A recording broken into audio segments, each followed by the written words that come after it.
찾아가는 인터뷰 시간입니다. 오늘은 진보당 상임대표 윤희숙 대표님을 만납니다. 네, 안녕하십니까? 네, 시간 내주셔서 고맙습니다. 네, 네. 반갑습니다. 우선 이런 질문을 먼저 드리겠습니다. 네. 4.10 총선이 코앞이지 않습니까? 네. 이번 총선의 의미를 나름대로는 어떻게 네. 규정하십니까? 저는 뭐 누가 뭐라 해도 이번 선거는 본질이 윤석열 정권 심판의 선거라고 생각합니다. 그래서 이 본질에서 벗어난 방향으로 이번 총선을 생각하시는 게 그래서 잘 안 풀린다고 생각하는데요. 예를 들면 삼지대 정당 같은 것들이 어떻게 보면 출연하게 된 배경이 제가 볼 때는 어떻게 보면 당내 권력 싸움에서 그렇죠. 밀려나서 삼지대로 가면서 여러 가지 대의를 표방하긴 했으나 선거의 성격 자체가 본질이 윤석열 정권을 누가 더 잘 심판할 적임자인가를 가려내는 선거이다 보니까 결국에는 그런 선거로 갈 수밖에 없겠다라고 생각을 하고요. 저희도 그래서 이것을 위해서 이제 최대 진보 연합을 만들고 그걸로 야권의 총단결을 만들어서 정권 심판을 하자 그런 뜻을 저희도 모았던 겁니다. 네. 반윤 전선 이건 뭐 지금 요새 여론조사 결과가 잘 보여주는 것 같습니다. 네. 그런데 국민의힘의 한동훈 비대위원장이 이런 얘기를 했어요. 민주당을 향해서 진보당과의 비례대표 위성정당 합의는 종북 세력과의 합체다. 말하자면 진보당을 종북 세력 규정한 셈인데요. 총선을 겨냥한 국힘 측의 이런 프레이밍에 대해서 네. 임 대표님은 주권자들에게 어떻게 설명을 하시겠습니까? 저는 이것은 한동훈 위원장이 야권 연합을 깨고 싶어서 프레임 전환을 시도하는 것이라고 생각하고요. 이번 정권 심판의 선거를 운동권 심판의 선거로 본질을 바꾸고 싶어 하는데 그 방도를 색깔론으로 가지고 있다라고 보고 있습니다. 그래서 한동훈 위원장이 연일 지금 종북이란 말을 하지 않으면 하루를 그냥 넘기지를 못하는데요.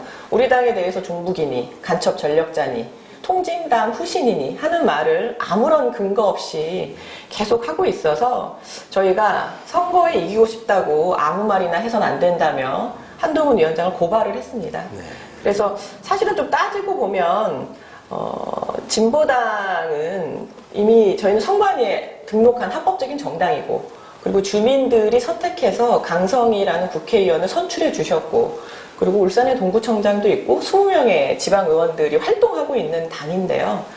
이런 당에 대해서 우리 당이 그렇게 위험하고 종북 정당이고 그런 후신이면 왜 법무부 장관할 때는 아무것도 하지 않았냐. 그러게요. 선거 한 달 앞두고 갑자기 늑대가 나타났다는 식으로 우리 당에 대해서 위험한 세력이라고 겁을 주고 있는 건데 저는 그것은 자신이 법무부 장관 때 업무를 방기한 것이다.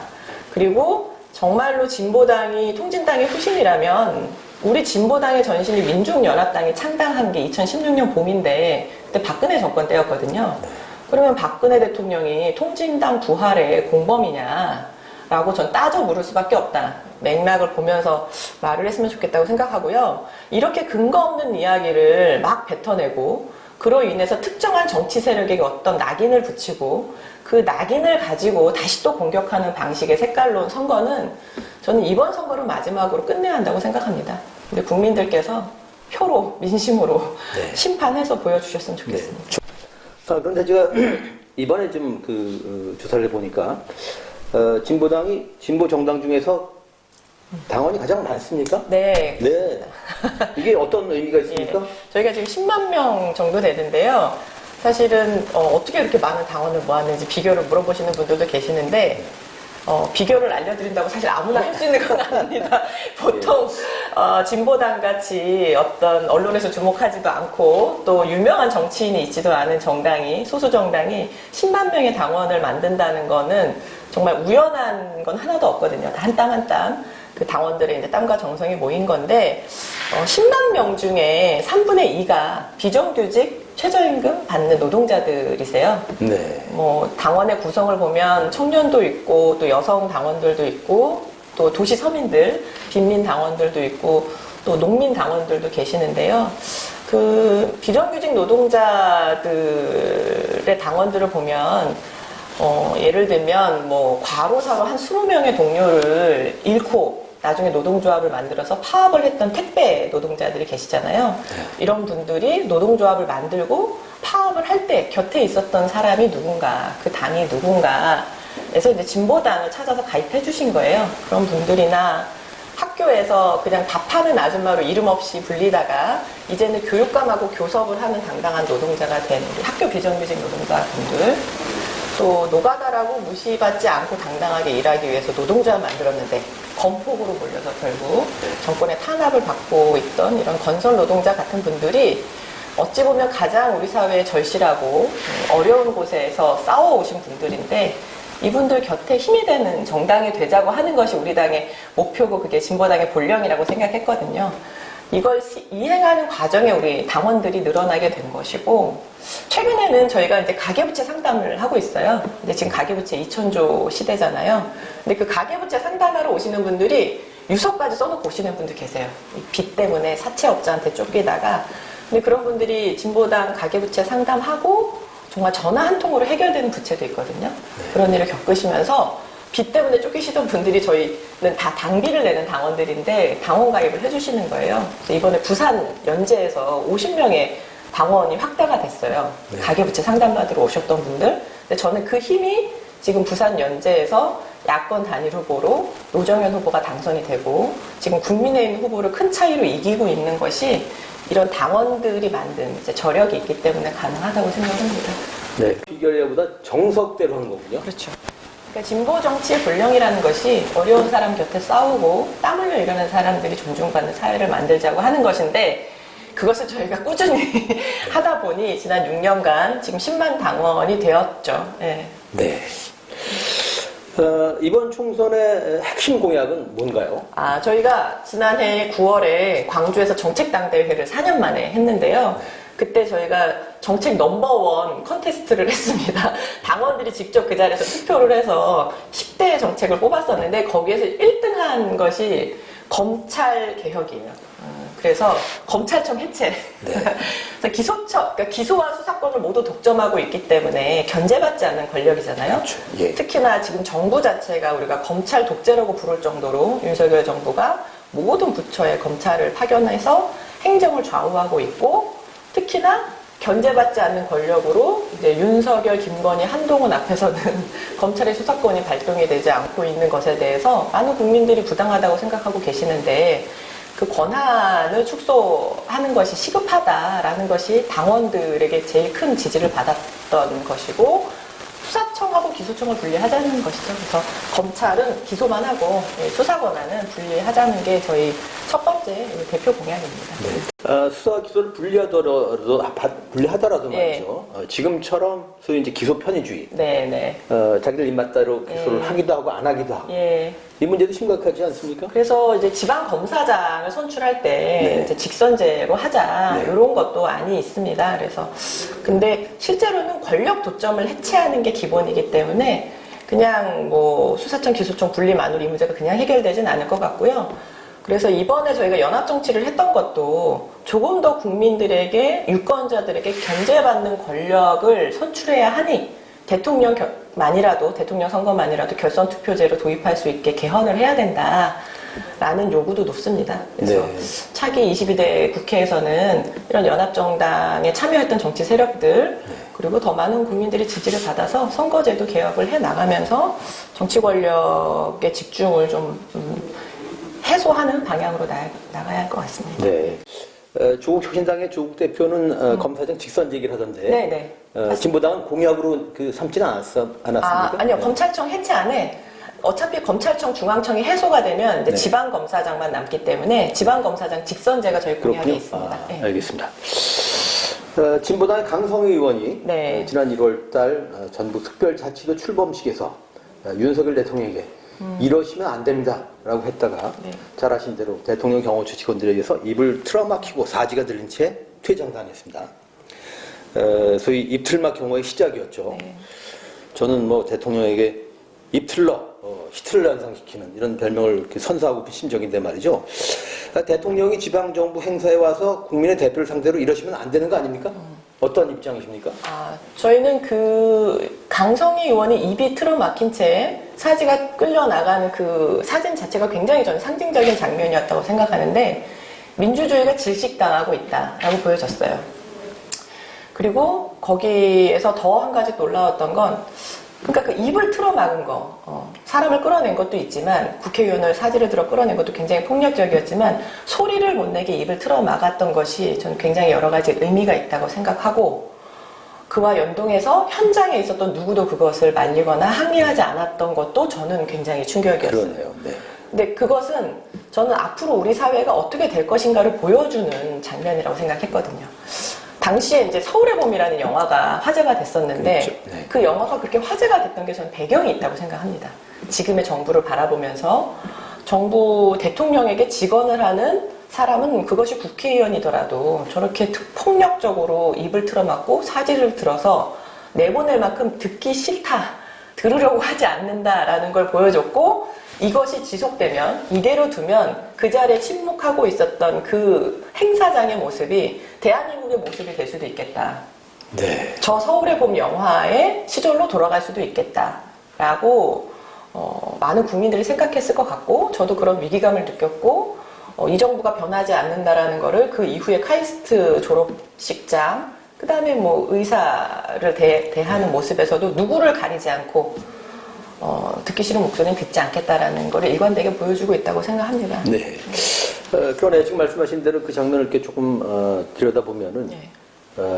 그런 애더라도 입을 틀어막지 않을 수 있었던 그렇죠. 상황인데 그렇군요. 네. 그럼 표현의 자유하고도 지금 언론을 대하는 태도하고도 전 같다고 생각합니다. 네. 2016년에 그 박근혜 정권 퇴진 비상국민행동 집회 당시에 집회 기획팀장을 맡으신 거로 합니다. 박 전 대통령은 윤석열 서울중앙지검장, 한동훈 서울중앙지검 3차장 검사 시절에 공천 개입 혐의로 기소돼서 징역 2년을 선고받았습니다. 이 윤한이 이 수사 덕에 정치로 성장했다고도 볼 수 있는 말이죠. 당시 박 전 대통령의 변호인이 이제 유영아 변호사인데 이번에 이제 그 국힘이 단수 공천했지 않습니까? 네. 그래서 말인데 보수 여당이 이른바 탄핵 강을 건너다가 위화도 회군한 거로 봐야 될까요? 저는 탄핵의 강을 건넌 적이 없고 건너려 한 척은 있다라고 생각하는데 보면 그것은 사실은 이제 그 정치 세력들이 따지고 보면 국정농단으로 국민들에게 탄핵당했던 세력이고 한 걸음 더 들어가면 예전에 차떼기 정당이고 거기서도 한 걸음 들어가면 쿠데타로 정권을 찬탈했던 군부 독재 세력이잖아요. 뿌리가 변하지 않는다고 생각을 합니다. 그래서 선거의 유불리에 따라 본질은 변하지 않는데 선거의 유불리에 따라 처세를 달리하고 있는 것이고 그 당시에도 당시 새누리당 의원들이 이탈해서 박근혜 대통령 탄핵에 찬성했었잖아요. 그랬죠. 그리고 2014년 3월에 헌법재판소가 박근혜 대통령을 파면 선고했었는데 2017년 3월에 파면 선고를 했는데 그 헌법재판소가 불과 3년 전에 통합진보당 해산 선고를 한 재판소죠. 그래서 저는 이 모든 것들을 움직이게 한 건 당시 우리 국민들의 여론, 민심이었다고 생각하거든요. 그게 무서우니까 필요에 따라 이렇게 저렇게 움직이고 있는데 그래서 저는 이번 선거에서도 민심이 정말 중요하다고 생각해요. 그래서 흔히들 민심이 배를 띄울 수도 있지만 배를 침몰시킬 수도 있다는 게 우리 민심이라고 하잖아요. 네. 그래서 이 정권이 본질적으로 달라지지 않았다. 이들은 계속 일관된 그 모습이고 그 당에서 어떤 누구를 내세우든 당명을 어떻게 바꾸든 색깔을 어떻게 바꾸든 그 당의 본질이 바뀌지 않는 이상 저는 정치 세력으로 우리 국민들한테 심판받을 수밖에 없다고 생각합니다. 네. 가정입니다만 네. 이번 총선에서 만에 하나 국힘 비례 정당이 네. 다수 의석을 점하게 되면은 네. 이미 소수파 정권이 그 의회 무시가 심각했지 않습니까? 그렇죠. 그러면 의회 권력까지 차지하고 나면은 어떻게 하여튼 나올지 네. 뭐 짐작이 듭니다. 뿐더러 저는 사법부도 그 초록동색이랄까 좀 그 미심쩍은 눈으로 바라보는데 최근에 이제 그 최강욱 의원이 그런 말을 하더군요. 본래 그 삼권 분리란 것이 왕권이 셋으로 분리된 거기 때문에 다 권력 지향적이다. 네. 다 정치적이다. 네. 사법부만 유독 그렇게 볼 이유가 없다. 아, 그래요? 그런 말을 하더라고요. 네. 어떻든 이번 총선에서 승리한다면 네. 반드시 승리해야겠습니다만은 민주개혁진보 진영 내 협력도 또 도모를 해야 되지 않겠습니까?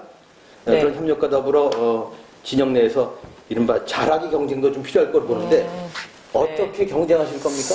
네, 저는 진보당은 이미 사실 윤석열 정권 심판을 위해서 모든 걸 걸었다. 그리고 이번에 저희가 반윤석열 연합정치를 실현하기 위해서 그리고 전국적 1대1 구도를 만들기 위해서 길게는 4년 그리고 짧게는 수개월을 선거를 준비했던 후보들이 60여 명이 용퇴를 했습니다. 저희 87명이 출마했는데요. 그래서 그 남은 후보들 중에 이 후보들과 함께 저희가 이제 마지막까지 총선 승리를 향해서 비례 후보와 지역구 후보와 함께 뛸 텐데 이 말씀을 드리는 거는 진보당의 당원들은 우리 국민을 위해서 어떤 희생이든 할 각오가 되어 있는 사람들이다. 저는 그게 우리 진보당의 가장 큰 힘이라고 생각합니다. 그래서 진보당이 작년에 비록 한석이었는데 국회에 들어가고 나서 전 국회 기류가 바뀌었다고 생각하거든요. 진보당 강성위원회 당선되고 나서 교착 상태에 있었던 쌍특검의 논의가 진척이 되고 그리고 야당들의 공조를 이끌어내는데 저희가 역할을 했습니다. 그래서 사실은 국회 내에 있던 야성을 깨우는데 진보당의 강성희 의원 그리고 국민들이 보시면서 정말 속 시원하다 말씀해 주셨던 우리 당의 그 할말하는 현수막 이런 것들이 국민들의 민심을 좀 대변한 점이 있어서 그런 데에서 절대 권력에 맞서서 가장 앞장에서 싸울 수 있는 사람이 누구냐라고 했을 때는 저는 주저없이 자부심을 가지고 진보당이라고 말할 수 있을 것 같고요. 그리고 그것뿐만 아니라 저희가 이번에 이제 공통 공약으로 같이 합의했던 정치 세력들이 한 내용들이 있습니다. 먼저 그 거부권 독재라고 표현했는데 거부권 독재로 폐기됐던 법안들부터 재추진하는 것부터 시작할 것이고 그리고 아까도 잠깐 말씀드렸지만 대통령 선거부터 결선투표제 도입해서 정치 권력을 견제할 수 있도록 윤석열 정권과 같은 정권이 탄생하지 않도록 하는데 야권의 공조는 계속 필요할 거라고 생각을 하고요. 그걸 위해서는 협력을 할 것이고 그리고 김건희 한동훈 특검 이런 사법정의 실현하는데 진보당도 함께 할 것이다. 그래서 이 연합정치를 통해서 만들어지는 22대 국회는 21대보다는 조금 더 땀 흘려 일하는 사람과 민생에게는 가깝고 검찰 독재에게는 먼 그런 국회를 만들기 위해서 진보당이 헌신할 것이다 라는 말씀을 드리고 경쟁에서는 저희가 진보정당으로서 이제 22대는 저희가 대표 진보정당이 되겠다라고 하는 포부를 가지고 있는데요. 많은 분들이 저에게 그런 질문들을 하셨어요. 무상급식 다음에 뭐냐? 대표 진보정책이 무엇이냐? 라는 질문들도 하셔서 저희가 기후위기와 불평등에 맞선 진보에 대한 연구 작업을 하고 있습니다. 이번 총선을 계기로도 몇 가지 말씀도 드리고 있는데 뭐 무상급식도 그 당시에는 사회주의 하자는 거냐 빨갱이 그랬죠. 정책이냐라는 공격을 많이 받았지만 지금은 그것이 당연한 상식이 된 것처럼 그런 국민들에게 법제도의 사각지대에서 힘들어하는 국민이 없도록 하기 위한 정책을 고민하고 있습니다. 그래서 기후위기가 불평등을 극복하기 위한 진보 정책으로 승부를 보려고 한다. 이런 거 관심 가져주시면 고맙겠습니다. 네. 저희 언시국은 그 전시국의 언론 부문이기도 하지만은 윤 정권의 언론 탄압을 저지하는 한편 언론계 운동을 하는 NGO입니다. 언론에 유감이 많으실 텐데 오늘 향해서 총선을 앞둔 이 중차된 시점에 어떤 고언을 주시겠습니까? 예. 저는 뭐 유감이라기보다는 어떤 그 사회 문제의 반영이라고 생각을 하는데요. 한동훈 장관의 종북 발언을 계속하는 이유는 그 발언이 계속 보도되기 때문이라고 생각합니다. 검증 없이. 그래서 저는 이런 색깔론 정치, 나쁜 정치를 종식하기 위해서는 언론에서 최소한의 사실 검증, 비판과 견제 기능을 유지해서 그걸 지켜주시기를 부탁드리고 그게 제일 지금은 부탁드리고 싶은 것이고 그래서 색깔론을 극복하는데 저는 언론의 역할이 크다고 생각합니다. 근데 두 번째로는 이제 그 언론들이 자기 목소리를 그렇게 낼 수 있도록 하기 위해서 언론의 자유와 독립을 위해서 진보당은 함께 싸울 것이다. 그 말씀 꼭 드리고 싶었어요. 언론의 자유가 사라지는 것은 진보 정치에게도 결코 좋은 일은 아니기 때문에 특히 이번에 저희가 그걸 짧은 기간 안에 언론이 어떻게 변질되어 가는가를 저희가 직관했잖아요. 실시간으로. 그래서 윤석열 정부 들어서서 KBS 수신료를 분리징수하면서 자금줄을 틀어지고 사장을 바꾸더니 갑자기 프로그램 폐지, 진행자 교체 이런 것들이 일사천리로 진행이 되고 결과적으로는 신년 대담에서 그 파우치 사태까지 저는 그걸 보면서 제가 다 부끄럽더라고요. 어떻게 언론인이 저럴 수 있는가라는 생각이 들어서 그래서 그런 국민의 방송이 아니라 용산의 방송 정도 된 것이고, MBC 방송에서는 김건희 여사를 안 붙였다고 또 징계를 한다던가. 근데 지금 우리 국민들의 수준은 그런 걸 용납하는 저는 수준이 아니라고 생각하거든요. 그래서 언론인들이 언론의 본연의 기능을 지키기 위해서 싸운다면 저는 국민들이 함께 싸우실 거라고 믿어요. 그래서 진보당도 그런 언론의 자유와 독립을 위해서 싸우시는 언론인들을 언제나 지지하고 함께 하겠다라는 약속 드리겠습니다. 네. 국민의 방송이 아니라 박민의 방송 이런 말도 합니다. 예. 박민의 방송, 예. 라임이 사네요. 국민의 방송 아니고 박민의 방송. 예. 그런데 그 KBS 수신료 문제를 네. 레버리지로 네. KBS 구성원들을 이렇게 볼모로 잡은 네, 그런 그렇죠. 일이 났습니다. 예. 그래서 처음부터 굉장히 계획하에 장악하기 위한 계획을 가지고 시작했다. 네. 네. 돌이켜 보면은 이 소위 언론 지형, 네. 과거에는 신문이 이제 그 보수로 기울어진 운동장이었다고 하면은 이 종편이 생겨나면서 이제 방송도 이제 그 기울어지기 시작했거든요. 네. 근데 이제 공영방송 주기라면서 완전히 그 방송 지형도 그렇게 바꿔놓겠다는 그런 심산인 것 같습니다. 네. 예. 이번에 이제 총선을 앞두고 공천을 하면서 이런저런 진통이 있었지 않습니까? 거기다 지금 얘기한 대로 보수 극우 언론이 편파 보도를 해서 또 그걸 가중시킨 그런 인상을 받습니다. 그렇다 보니까 총선 전망이 좀 엇갈리기도 하는데 나름대로는 이번 총선 결과를 어떻게 전망하십니까? 저는 이번 선거의 본질이 정권 심판 선거라고 말씀드렸는데요. 그래서 저는 국민이 이길 것이다. 네. 국민들이 승리하는 선거가 될 것이라고 생각합니다.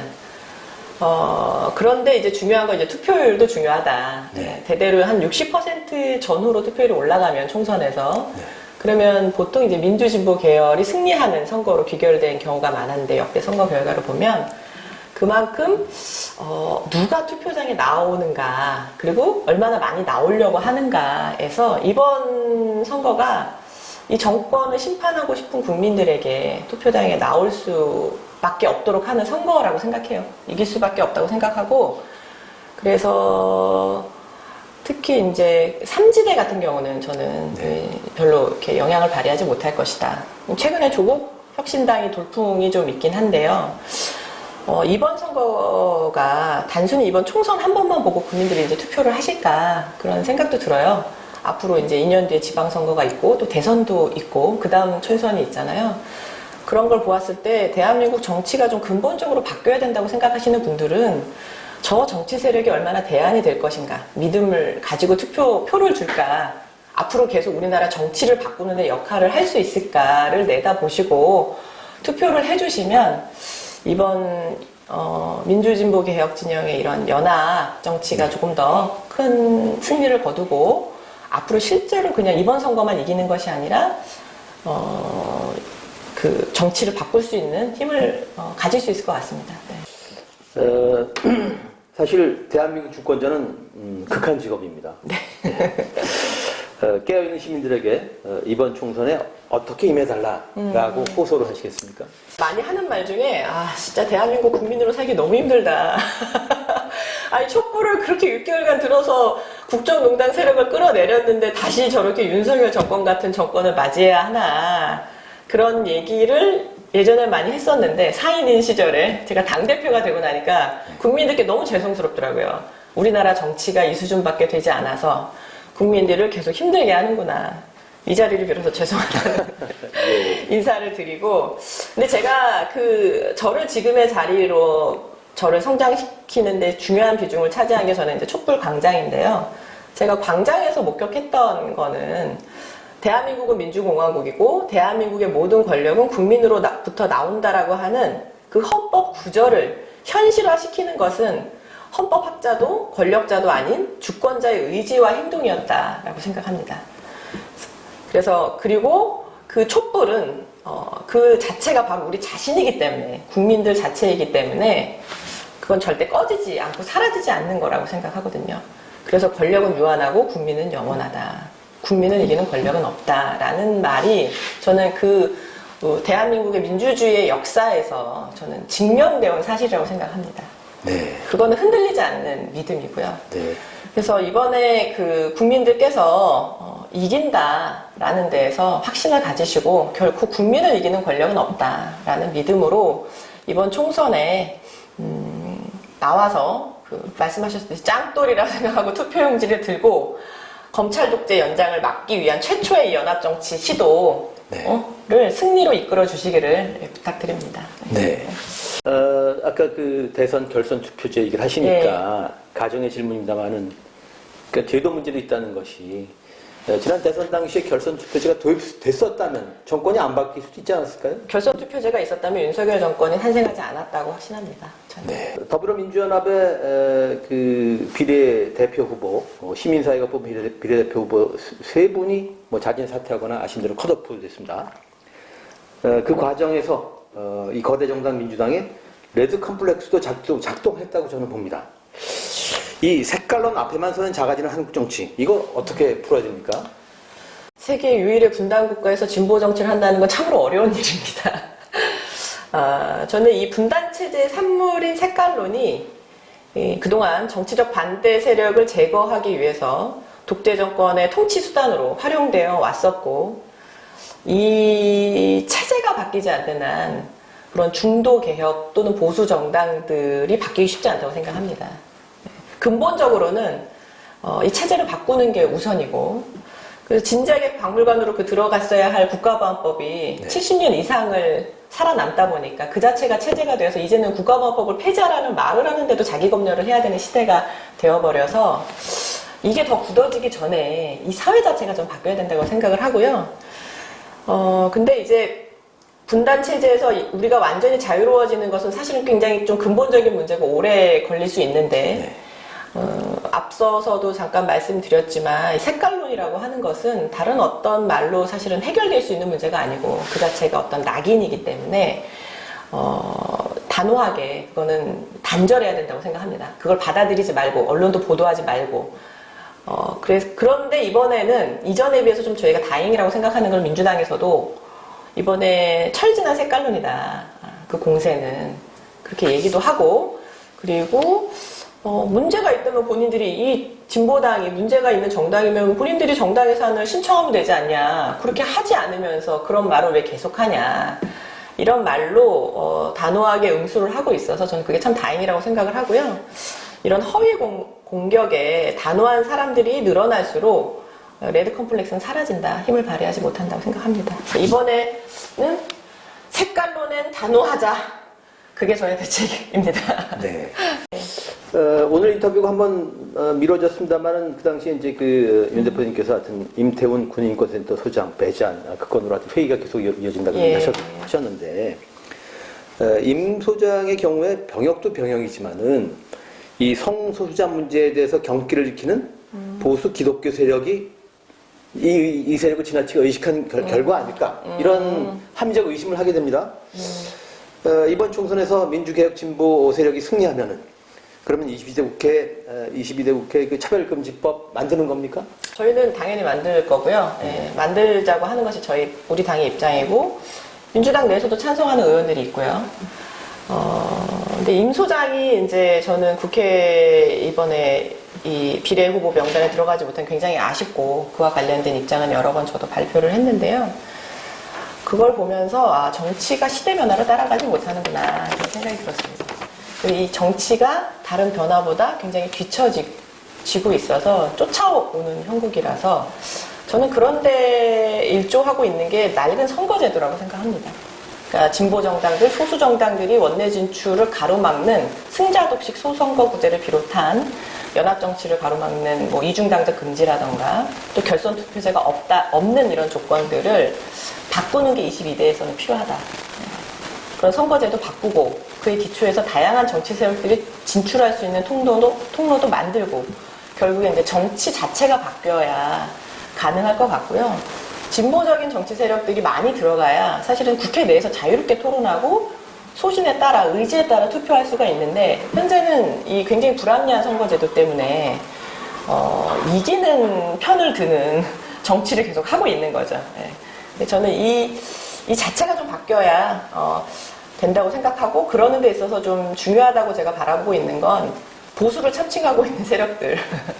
이를테면 현재 사실은 뭐 강제동원 피해배상 문제라던가 해고염수 문제를 처리하는 데 있어서 국민의힘이 보여주는 태도는 보수 정당이라고 부를 수 없는 태도라고 생각하거든요. 네. 그거는 어떻게 보면 나라를 팔아먹는 보수가 어디 있겠습니까? 저는 보수를 참칭하는 정당이라고 생각하는데 그런 정당들을 최소화시키고 국회 내에서 민주와 진보가 한 축을 차지하고 합리적으로 토론하고 경쟁하는 국회가 되어야 저는 이런 문제들이 좀 임 소장과 같은 또는 이제 차별금지법 제정 문제와 같은 것들이 합리적으로 토론하고 이루어질 수 있다고 생각을 합니다. 그래서 이번에 22대에 들어가면 차별금지법 제정을 위해서 저희도 열심히 노력하고 만들어내려고 하겠습니다. 네. 이 나라를 팔아먹는다는 얘기 하시니까 실제로 이 영상도 돌아다닌 것 같습니다만은 우리는 나라를 팔아먹어도 XX 당해요. 이랬던 아주머니 있었습니다. 예.